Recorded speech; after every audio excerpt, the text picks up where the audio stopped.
Welcome into Lions Central Radio. I am Nick Castora. Brandon Lissiglu is alongside for this wonderful ride as always. And folks, we have a little bit of a deeper dive to get into with training camp this week. Obviously, we did bring some of it to you last week, but the Lions had only been on the field for 2 days. Now we've got some real insight that we think we can provide for you. I've also got an interview that I conducted with Justin Rogers of MLive.com. He gave us some really good insight into training camp, so we'll get to that in a little bit. But Brandon, let's start with what people want to hear, and that's the pup list, the injuries, news, and notes. Let's really get into it with what's going Yeah, on at that's what training camp. everybody wants to hear is I about the know. pup. Oh, I know. That's why we're getting into it first. Well, you do have to be at least appreciative of the fact that so far, knock on whatever piece of wood you have near you. I don't care if it's plywood, linoleum, vinyl. We can lie about it. I don't care. The Lions have not had that many injury issues. They still have Ezekiel Ansah working on the side, which somewhat concerning, but Shot. he's still working out. He seems that every report I see, he's cutting Mhm. well. He's doing things fine. I know it's a shoulder injury, but it's still he actually would hit the sled, I believe, this week. So He there's a did. lot of good things going there. The only one I'm really worried about is T.J. Jones. Are we going to see this kid before the regular season starts? Yeah, I mean, of all the injuries, T.J. Jones is the only one that really stands out as one that could be serious. I wouldn't expect to see him at least for the first couple of preseason games, which really doesn't bode well for him. I mean, he was a later draft pick, but this is someone that needs to get on the field and really get into that wide receiver battle to have a shot on this depth chart and this roster. I'm hoping he doesn't, try and force it and to get on the field too early, but there's going to be a lot of questions with T.J. Jones moving forward in preseason. Yeah, agreed. And there's a lot of people already making their move. Like you said, is there going to be any space for him? It's going to be real interesting to see what they do roster wise, because I doubt they're going to want to allow another team to possibly grab him on waivers. Yeah. But in other practice news, we had Michael Williams sat out for he's been out a few practices with a muscle strain. And the scary one, which was, I don't know if it was while you were at camp, which we're going to get into a little later here, but Darius Slay hitting his neck. Oh, that's no bueno. We cannot have that in Detroit. Yeah, that was a big scare initially, at least. Yeah, Darius Slay had a little neck. I don't know if it was a stinger or what you want to call it, but yeah, number one corner. The last thing this team can afford is injuries to any cornerback, and especially the number one corner. But he did come back. Chris Greenwood could get, sprain an ankle. I wouldn't worry too much about You make a valid point there. Yeah, but Slay, he did come back onto the practice field on Tuesday. Team reports are saying the neck appears fine. He was back in pads. So as it stands now, there doesn't seem to be too much to this. It was an initial scare, but it looks like Slay's going to be all right. Well, that's great news. But from one guy who has been, he has been playing the entire time, and that's Ryan Broyles. There's no real talk about him not performing that well. He's catching a lot of balls, but Jeff Risen, our buddy, friend of the show here, and he's another writer at Bleacher Report. He was at camp over the weekend, wrote some really detailed stuff. DetroitLionsDraft.com, and he says that he thinks Broyles is about 80% as explosive as he used to be, and that might be as far as he gets in his recovery. Is that going to be enough to make this roster? If Ryan Broyles tops out at 80% as explosive, I don't think there's any way he can make the roster. And I don't know. I wasn't able. Yeah, we'll get into. I went to camp. I didn't get a deep enough dive into Ryan Broyles to say if he's 80% less or more than that. But if that's all he is, I don't think 80% of Ryan Broyles is enough to be better than what else is competing for that spot. We'll get into the Lions just picked up another receiver in Jonathan Baldwin. T.J. Jones is battling back from injury. There's other guys, Kevin Ogletree, Chris Durham, guys are battling for receiver spots on this depth chart. 80% of Ryan Broyles for me, Brandon, and I'm interested to get your take as well, but for me, that's nowhere near enough of him to be a lock for this roster. Well, he definitely won't be a lock, but the other problem with this team is reliable hands. That's why they drafted T.J. Jones, the guy who caught a ton of balls his senior year. I think it was over 100, wasn't it? Like 110 or something ridiculous. And that's why they brought in Golden Tate, who has been looking very solid at practice. But I don't think he can be a third receiver, not in this offense. But I think he would be a very valuable fourth or fifth. From everything I've read, Ogletree is an inside track now on that third spot. He's probably the better playmaker at this point. But with that fourth or fifth, you want one guy who can, be a burner, stretch the field, give defenses something to think about. And I think personally that you want to have somebody there that you can rely upon to pick up a third down. That if you throw him the ball on 3rd and 9 and he does a 10-yard curl, and coming back when he catches the ball, it's at 10 yards, that he's going to pick up that first down. I think that's a role he can fill. No, if healthy, Ryan Broyles has a clear and defined role on this team. He catches the ball. He's going to find space over the middle. He can be a really good slot weapon. It's just, the question marks are always there, and the team obviously wants him to succeed. He was a high draft pick. This is someone that they're going to give ample opportunity to figure things out and to get healthy and make this roster. But yeah, Well, I think it also. Well, I want to say I think it also helps him that the competition around him isn't exactly the most fierce for that 3rd or 4th spot. These aren't real great names that we're discussing competing with Ryan Broyles. Well, everything I've read about Ogletree is he looks good. He looks like somebody who's really caught his stride, kind of finding his place in the offense. He's walking around with confidence. Yeah. But I guess this is a good time to bring up the newest line. Jonathan Baldwin, the 6'4" former first rounder, started off in Kansas City and was the first player waived out of 49ers camp. Are you impressed, Nick? Well, yeah, they brought in Baldwin, and let me just preface that by saying that Cody Wilson, my fellow Chip, was waived. To make room for Baldwin, we had to get rid of Cody, who was sure-handed, but hopefully he lands somewhere, fire up once more. Baldwin, I'm not surprised they brought him in. I mean, this is definitely the time to take a waiver on a guy like Jonathan Baldwin and see if you can get him motivated and trying to do something. He was a first-round pick for a reason. There's serious talent there and ability. But there's also a reason that the 49ers dumped him so unceremoniously and quickly. Motivation, I think, is going to be the biggest issue with Baldwin, and does he care to be there, and is he going to try? Take the waiver on him, maybe give him a preseason game and see if he stands out or if there's any reason to give him a shot at this depth chart. If not, I mean, you have plenty of reason to cut him if you need to. Well, and there's also something, and I'm just doing a little late research on this one because I saw it. I don't care as far as there were plenty of receivers on this roster that are not going to make it to the first cut. So Right. You want to throw in at a first-round pick. I agree with you on that one. But apparently he didn't practice today being Tuesday, the August 5th, and it's because they haven't quite medically cleared him yet. So Great. there's a possibility that he never actually gets on the field. There's reports that he's been dealing with a left knee injury. So this could be a very fluid situation going forward.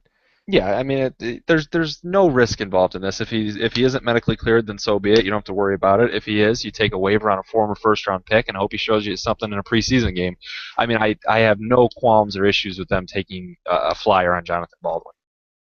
Yeah, I think we're agreed on that front. But another guy that, well, maybe you would argue that they took a flyer on.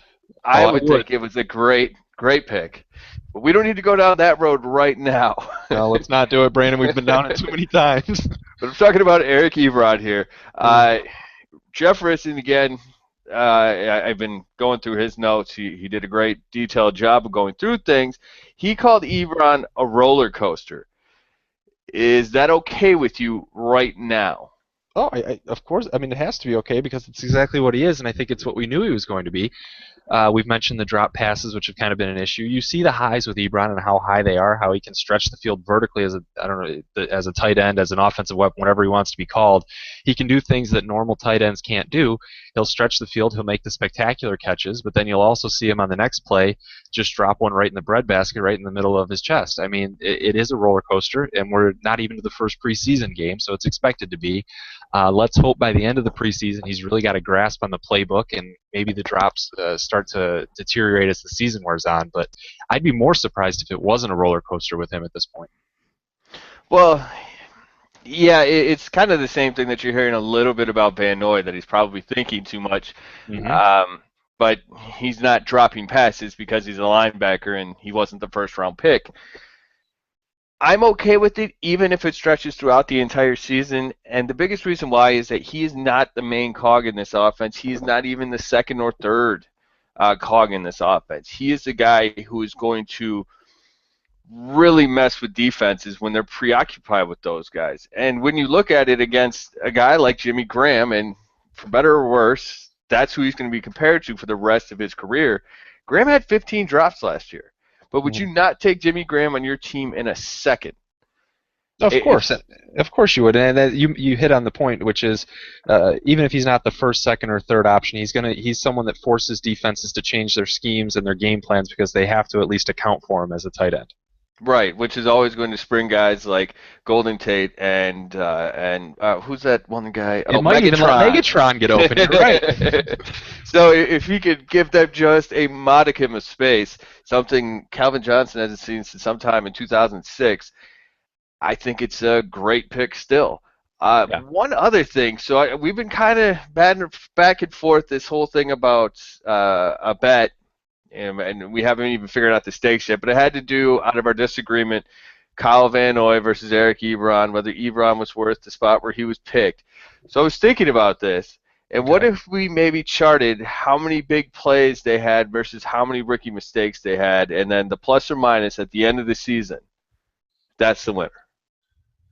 And I get Van Noy? Yeah, of course. Oh, I'm more than receptive to that. I mean, each drop is going to be a negative for Ebron, and each tackle, I would assume, is going to be a good one for Van Noy. Each tackle is not an impact play. Come on. Right? It sure as heck makes an impact on the stat sheet. That's a little ridiculous. We'll figure out some mistakes. I was thinking like big plays, like where he breaks up a pass by tackle for a loss, maybe. Yeah, sacks, those kinds of things. It could even be forces an interception, but no. Yeah. Registered a tackle is not going to be enough in this. Yeah, I mean, I might have to retweet Khloe Kardashian. We are not going to use tackles. That's unacceptable. Why do you know what Khloe Kardashian is tweeting? I don't yet. That's the point. I might have to.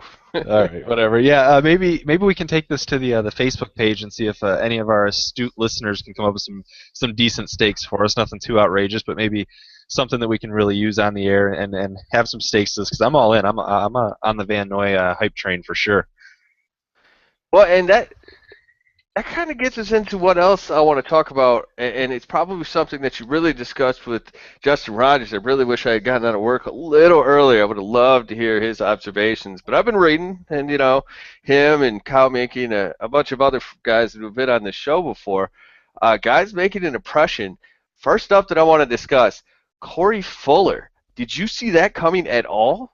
No, and neither did Justin. You're right. He hit on a couple of the guys we have listed on our rundown sheet here. Fuller was one of them, coming out of nowhere and really making an impact. I don't even have much to say about it because I haven't seen it that much myself. I haven't had a chance to. I am more than surprised. I didn't think this was a name we were going to be mentioning much, if at all, on the program, and yet multiple sources saying that there is a serious impression and there's going to be a spot for a guy like Corey Fuller on this roster. I'm pretty excited about it. I mean, I have backed Mayhew for a few years now, and he does have a couple misses, but overall, I think we both agree he's done a very good job. I think the role that I see him playing, and keeping with the whole Saints theme, Lance Moore, that boom or bust fantasy guy that everybody goes nuts when they have him on your team, then you drop him, somebody else picks him up, and he gets 2 or 3 touchdowns. It happens every year. Are you going to be the guy that goes and gets Corey Fuller for your fantasy team? Wait, if it's week 10 and I've got 3 injured guys and Corey Fuller's had 2 games with a touchdown, the ultimate at least boomer bust. Yeah, exactly. I was the guy that picked up Fourier after the 3 touchdown outburst and then got nothing out of him. There is the boomer bust with the Lions receivers and tight ends. Well, and that's I just think that he would fit that role if allowed to. Now, maybe Lance Moore was technically, I don't know, the number 3. That's not going to be Fuller's role. Like I was saying when I was talking about Broyles, that I would like Broyles in that 4th or 5th spot. Yeah, he might not be as explosive, but I'm sure he can still break a tackle here and there. He is a former punt returner. He has great hands. He's the NCAA's all-time receiving leader. So he would be the great reliable one there. And then maybe Corey Fuller is your blows the top off the defense when nobody is paying attention. That would be really interesting to see. I hope the kid keeps progressing. And hey, this wide receiver battle, at least behind the top 2 guys, is as open as it could possibly be. So if Corey Fuller continues to assert himself, there's no reason he can't find a serious role 3, 4, 5 on the depth chart. He's someone that could take over that. Another name we got listed here is defensive end George Johnson. Brandon, have we ever mentioned him on the podcast before? No. No. Why would you? That's a fair point. Well, here we are now. This is the first time he's one of those guys making an impression. I'm going to give you the first crack at this and really introduce us to one George Johnson. Well, George Hermit Johnson, I might have made that up, but this is his third year. He played with Minnesota and I'm blanking Tampa on the Bay. other two, Tampa Bay, and he never really quite stuck. I'm wondering if he might end up being a Willie Young type. Detroit's Chris Kocurek and is it Jim Washburn does the defense? Jeremiah Washburn does the offensive line, right? I think that's what it is. I'm not going to guess. I'd be lying if I guessed. Jim Washburn and Chris Kocurek, the guys who run the defensive line, are two of the best in the league, if not the best, at developing defensive line We're talent. just not sure which one does which. Well, no. They kind of they share it. They're both. As far as Jim and Jeremiah, I'm almost positive Jeremiah is the offensive line coach. Just considering my affinity for pronouncing names in the correct manner, I maybe second guess myself every now and then. Speaking of which, did you see PrideOfDetroit.com released an enunciation guide for the Lions? They're gonna need one. Oh my gosh, there's so many different names on this team. I mean, Ihadib. Thank God we had Ihadibo on the program to enunciate it for us, because that was the name that was going to give us the most problems all season. Oh, there was a show I think you missed at that, or just before that, where it was brutal, man. Anyways, getting back to George Johnson, I could say there that. we go. Nice and simple. But it's very intriguing just from the fact that we've saw Willie Young come out of. We kind of always knew who he was, but him starting before last season was a scary prospect. Right. Now we're talking about George Johnson maybe getting into that second rotation of guys, and everything I've read, he's got some explosion. He has some moves, and he could be the veteran where everything is finally clicking for him. I mean, I'm excited to see this, because if you add another guy into that mix, we're going to cut the Lions are going to cut somebody who should be almost at least a top two on the depth chart with any other team. They're going to have a serious rotation at defensive end, and it's for the better. They're going to be able to bring guys in and out. Yes, I mean, at least one or two names is going to have to be released or cut from this depth chart, because it can't hold all the names that they're currently utilizing at defensive end. But I love it. I love the competition that they're showing there and what they're trying to do with the position. It's not just going to be the same guys lining up every play at defensive end. You're going to see guys coming in and off, and I get into that with Justin Rogers a little bit, and he goes over some of these names. And yeah, it's great for the position, and if George Johnson is the journeyman that finally finds his way with the Detroit Lions and fills a role, so be it. That'd be great. I'm going to transition slightly here with you, Brandon, to another name, Jonte Green. The third cornerback spot is one that's most up for grabs on this team, and Rogers got into it, and I've seen some of the notes from other beat writers for the Lions. He's doing great things in camp so far. Granted, there hasn't been much, real contact or competitive action, but Green is someone that's really playing physical at the cornerback position, and he is asserting himself as a potential number 3 guy. Which is interesting. I didn't see him going for that third spot or that nickel spot. I really didn't think he was going to make the roster. I thought that if he got lucky, he was going to be the last guy on that depth chart. It's exciting to see because we've been waiting for him and Chris Greenwood to come up for a long time, us in the media, fans, and the team itself, because they're both tantalizing in a way, but it appears Jonte Green has packed on just a little bit of weight so he can play with a more physical style that this defense requires. I'm excited to see him on Saturday against the Browns. I want to see him and get live game action, and if he really brings it, this could finally be the blossoming we've been waiting for 3 years. I mean, one of these young corners that they have on the roster was bound to blossom. Someone was bound to catch. The last 20 years. Right? I mean, at some point, one of these had to hit. And it's kind of like those monkeys that'll eventually write Shakespeare. If you just let them pound the keys long enough, it's the same. Just keep doing it, and eventually you're going to get it right. Again, we're not even to first preseason game yet, but Jonte Green looks great. We've seen guys look great before, so with Lions defensive backs especially, we have to temper expectations. But all the signs right now are that he's having a tremendous camp, and I'm with you. I'm really excited to see him above a bunch of other names in the first preseason game, and we'll get to the first preseason game a little bit later in the podcast. Just two more quick names here, guys making an impression. Their names you more so than the other three that we've mentioned, guys you'd expect to make an impression. Glover Quinn and Golden Tate both. Golden Tate coming right into this team and looking great in training camp. Just what you'd hope for a free agent signing to come in and really assert himself and be the number 2 receiver that you would need him to be. He's looked great, and so has Glover Quinn, who's already been with this team, obviously. But he seems to be really fitting into the new defensive scheme that Detroit's running, and having a defined role at the safety position looks like it's going to do wonders for him. Yeah, he's a converted cornerback, so I think the coverage, playing more coverage and a little less physical at the line, every now and then, type of style is really going to help him even progress even further. I know I've heard of other people, some guys that we did the mock draft with back in April were talking about how they think he's better in the hook zone, but I think he's going to do well over the top. And Golden Tate, again, every report has been glowing. He looks great after the catch. I mean, that's the thing people forget. He had over 500 yards after the catch, and he had less than 900 yards total last year. This is a guy who will break tackles. This is basically Reggie Bush when Reggie Bush was really good, but taller and a receiver. So, you got that going for you. Now, I just had to take one more dig there. But I'll let you have it. The star, maybe, of training camp is Jim Caldwell. And I'll explain why right now. He doesn't waste any opportunities. I like the fact that they constantly have 2 different practices going on so that everybody is getting reps all the time. There's not a bunch of guys standing around. Every time that they run a play, and this is just one side of it, if the first team offense is running, every receiver is getting a ball thrown at them. Mm-hmm. Yeah, every play. I love that. It's a good credo for this team because the recklessness and the wasted opportunities are what killed this team last season at the end, obviously. So I wish I got to see it, and maybe you can give us a couple of your observations since, well, you did get to see it. Yeah, I happen to live in the state and not out in the sunny side of Arizona, so I was able to take a trip to camp. It was my first time actually going to Lions Camp in Allen Park. It's a great facility and all that. I just had never had time or whatever. I hadn't been out there, but I got to go. It was on Saturday, and like you said, Caldwell style for sure. It's an up-tempo practice. It really is. Everyone is doing something at all times, which was great to see.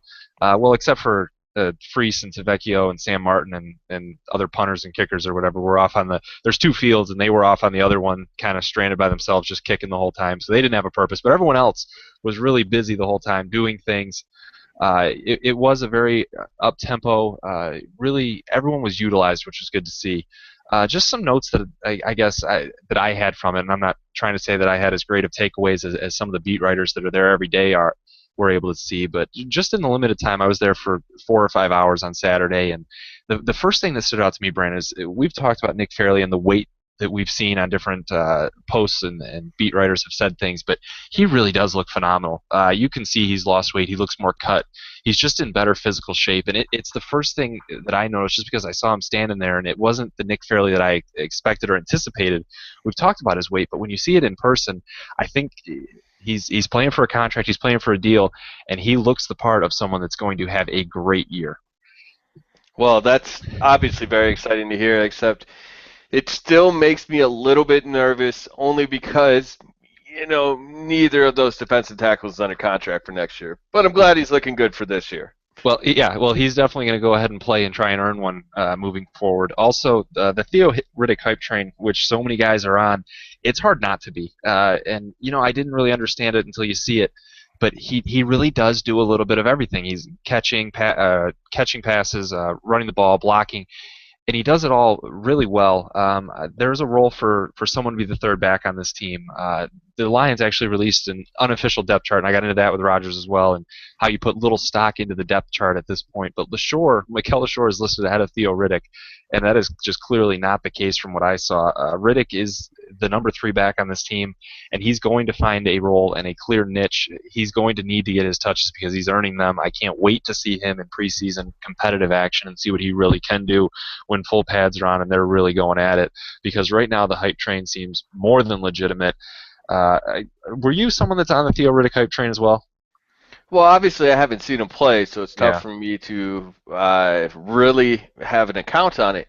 But I did buy into the fact that every person that saw him came away saying the same thing, and that's not just local guys, it's national guys. Yeah. And I don't know if you I'm sure it came up when you spoke with Justin, but he recently, in one of his camp notes, and it might have been one of the he is officially on that hype train. So I'm sure you guys got into it. I do want to get into that depth chart real quick because I was looking at it because I'm writing an article about where all the rookies are right now. It's coming out on the 6th, and I was talking about Lucas, Cornelius Lucas, the tackle. So I wanted to see where he was, and he's listed as the backup to the left tackle. I'm like, oh, that's great. That's just, that's what you want to see from the guy. Except that I look at fullbacks. Montel Owens is ahead of both Jed Collins and Chad Abram. Right. I can't see how that's possible. Right. We did go over just the depth chart in general. You can't put any stock in where the names are as it stands right now. Because you mentioned Lucas, but also the kicker battle. Nate Freese is ahead of Tavecchio on the depth chart, but by all accounts, Tavecchio has been having the better camp. That's what I noticed when I was there as well, and that was limited. Obviously, you're going to need to see both of these guys in actual competitive preseason action and see who does better when an actual opponent is coming at them. But different things with the depth chart stood out. But I guess at this point, you can't really put much stock into any of them. So I was really intrigued to see that first depth chart come out, and then Justin took a little bit of the wind out of my sails because don't put any stock into it whatsoever. Yeah, no, and I completely agree with him. So anything else he can refute that you supposedly saw at camp? Yeah, my last bit of note was that I was, you go to camp to see the Lions, and the main player I guess you're going to want to see is Calvin Johnson doing all that he does. Yeah, Calvin Johnson, Megatron. He's well known throughout the league. He's a really good receiver. Anyway, I was excited to see him play. Excited to see him in person, even if it was only shoulder pads and shorts. But Calvin didn't have his helmet on. He was the one guy. They were doing receiver drills, and he was playing the corner at the line, just bumping them really quick, doing a little bit of nothing. So that was the big disappointment going to camp. But it was exciting to be able to go. I shared a little bit of it on Twitter and stuff with followers, the limited ones that I do have. But it was a great to go to camp. As we've mentioned many times throughout this show, Justin Rogers is there darn near every day, and he's got a lot more insight than I do. So I was able to interview him earlier in the evening. So we're going to go ahead and bring you that interview in its entirety now. So I assume he's just gonna plug it on in, and yeah, he'll plug it in here, and then so we'll just do like a couple seconds of silence, and then I'll go right back into it and mention that there is no Sioux Watch. We'll do the Miller bit and preseason game, and then get out of here. All right, yeah, the Miller bit. I'm just gonna hit on he has us losing to the Bills at home. All right, I gotta stop saying us, but he has Detroit losing to the Bills at home. Really? Oh, he did week by week. Yeah. Oh boy, I hate that. I'll just mention that I hate that in general, but okay. All right. 5 seconds of silence and we'll go. Okay. All right, so thanks again to Justin Rogers. As you guys heard now, just great stuff, great day-to-day, really seeing what's going on with the team that you can't get a grasp on from national outlets or even just from reading the beat stuff. You got to hear it from him in person. He very in-depth on everything, so much thanks to him. Hopefully we can have him on again soon. Diving back into it here, Brandon. Sioux Watch, while very good last week, unfortunately it doesn't look like we're going to get any more juicy bits from Sioux Watch for a little while. Oh, you're not going to get any more juicy sound bites from me either. I'm a little depressed about this, but yeah, there's absolutely nothing moving on that front. Considering, guys like Andy Dalton are signing $114 million contracts these days, kind of hoping, hey, maybe Tom LeWand and Jimmy Sexton, Sue's agent, could go take a walk down Woodward Avenue, have a beer or two, maybe discuss a couple things, whatever comes up, maybe a contract. But it doesn't look like anything's happening there. One thing I did see that I don't know if I'm going to call it happening, but Matt Miller, Bleacher Report fame, the head honcho kind of over there for NFL writers, and joyous stuff. So I'm not really trolling him. I'm just giving him a hard time because it's fun. But 7-9, and he did your favorite format. He went week by week. Oh, isn't that the worst? I guess for off-season stuff, this is, people are going to read it and people are going to comment and have stuff to say, but to try and go week by week, not being, when you can't anticipate injuries or momentum or where the teams are actually going to be, to try and say what's going to happen week 13 and week 14 is just, let's be honest, it's a joke. Well, true, but if we're gonna predict the Lions' record at some point, right? You're gonna have to look at who they're playing every week. Otherwise, I know. I'm just, we are. We're gonna give our predictions not on this show, but at some point we'll say what we think the Lions' record's gonna be. It's just you can't really say what's going to happen that far down the line, but it's fair. We're going to do it. You kind of have to roll with it and be honest about it. You know what? You're right. I think we should stop predicting all games. Welcome to Lions Central Radio, folks, where we have no fun. Anyways, back to Miller's predictions. Back to Miller's predictions. There's two things I wanted to bring up. He gave the Lions their first win in Green Bay in, 37 years? Or is it 42? I can't remember. Longer than I've been alive. That's all I know. Wow, you really weren't alive the last time? That makes me feel really old. No, just a puppy. Say it was early 90s. You're sure? Oh, was it really? Yeah, it was like 1991 or 2. Oh, I was kicking that. I thought it was late 80s. I'm a 90. I thought it was late 80s. My mistake. Well, I'm in the 80s, but we're just going to leave that there. So I thought that was interesting. You had Detroit getting swept by Chicago, which, that's very possible. We talked about how Chicago is the scariest team in the division, and he did have Detroit sweeping Minnesota, which there's no reason they shouldn't do that. The only other thing that it kind of really sticking in your craw, Brandon. It's sticking so much in my jaw that I can't even spit out what I'm trying to say. He has Detroit losing to the Bills at home. Yeah. I mean, I would assume because it's the Lions, they're going to drop one easy one at some point that you wouldn't expect them to. They'll win a game they shouldn't, and they'll lose one that they shouldn't. He's got to be in the Bills. It's going to be somewhere in there. I mean, it's not, for me, it's not out of the question. They're going to lose a game they should win at some point on the schedule, maybe even multiple. Well, that's fair, but they have so many games that they could lose on this schedule. It wouldn't surprise me if they at least kind of tweak the script. And it's also a little bit of tweak at our producer, Mr. PFC. He's a Bills guy, but I don't know. After seeing EJ the way he was throwing the ball around that first game, especially with if you're RD line against a young quarterback, I would expect those are the games that they are just going to feast. Well, and an offensive line that doesn't really scare anybody. But, well, from the far-off future to the not-so-distant future, we actually have football on the horizon where two opposite teams will be playing against each other, Nick. Yeah, I know. I know we're the Lions nerds, so I feel like we're some of the few that might actually stick around for 4 quarters of preseason football. But I'll be tuned into every second of it. I do every year, and I feel somewhat ashamed sometimes in that first preseason game when I'm sure not even the announcers are paying attention by the 4th quarter. But for me, going into the preseason game, what I'm looking for, and I know you'll get into it. You like the first team. It's always good to see them on the field and whatnot. But I love watching the second half and the guys lower on the depth chart really fighting for spots, seeing if they can find spots on this roster, on this depth chart, really battling for positions and trying to find room. That's where I think I'm going to get the most intrigue, and it may not be the starters in the first quarter, but I love the 3rd and 4th and seeing those bottom feeders really fight for spots. Well, while you're worried about feelings and emotions and intrigue and rooting for the little guy, I'm worried about hardcore numbers. We need, how is Detroit going to look coming out? Because those are the guys who are going to get the wins in the regular season. I'm more Vince Lombardi, and I'm more Joe Lombardi. I was going to say Dick Vermeil, but you go ahead and cry. It's cool. I'm not hating on it. Everybody's got their style. But, of course, I'm going opposite you, and, of course, I'm probably right. I want to see Golden Tate. I keep hearing everything. I want to see him. I want to see how he fits in this system. I want to see Stafford's chemistry.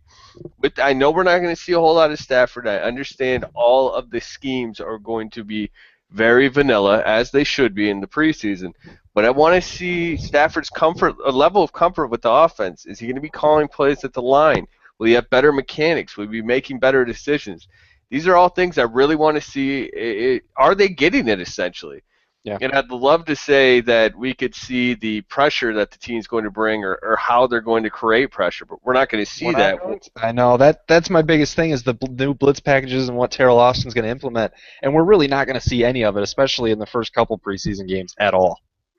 Well, but the one thing we will get to see, and this actually could really it really puts a secondary into pressure. Any pressure to released on the other team, so we will get to see guys like Jonathan Green. Is he really taking strides this year? Is Darius Slay really taking strides this year? I kind of hope we don't see any of Rasheed Mathis at this point. Not sure there's a whole lot they need to do for him except make sure he's healthy as we go forward. And there's one. Well, actually, let me ask you this: out of all the position battles, which are you going to pay the most attention to this week? If I can only pick one, I'm on the offense side of the ball. That third wide receiver spot. We mentioned Ogletree. I mean, they just brought in Baldwin. He's not even in the running for third spot yet. But I'm just throwing out the names that are going to be in it. It's a wide open battle for that third spot, and we've gone over it in depth because it's such an important battle.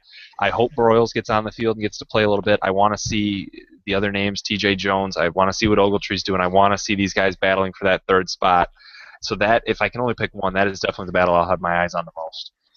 Well, of course, I'm going in the opposite direction, Sure, and of course, naturally.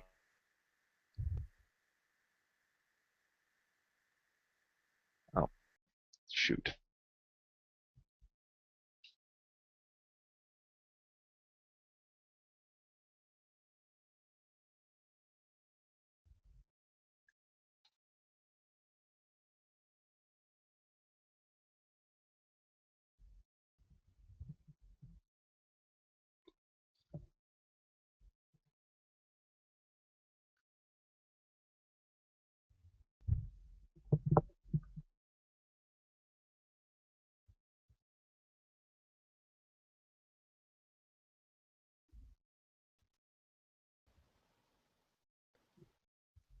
hello. There you are. Wow, no bueno. I lost the internet connection. Holy hell. Right with 2 minutes to go in the show. Yeah, and then that's never happened on a show before. Like, what Well, the hell? So where was I? you hadn't got into what position you were going to go over, but you were just saying you were going the opposite direction. You there? Ringing again. Oh, hell. Well, I'm back now.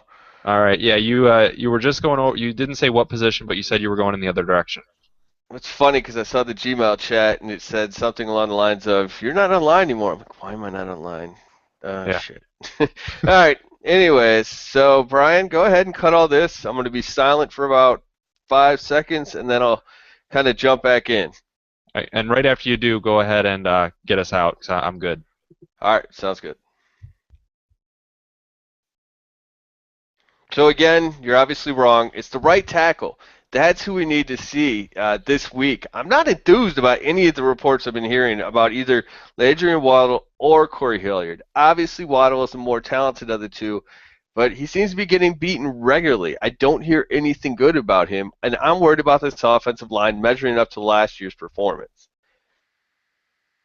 But, well, so is communicating with us. And we would love to have you guys get over your fears and find us on Facebook at Lions Central Radio, or you can find us on Twitter at Lions Central PFC.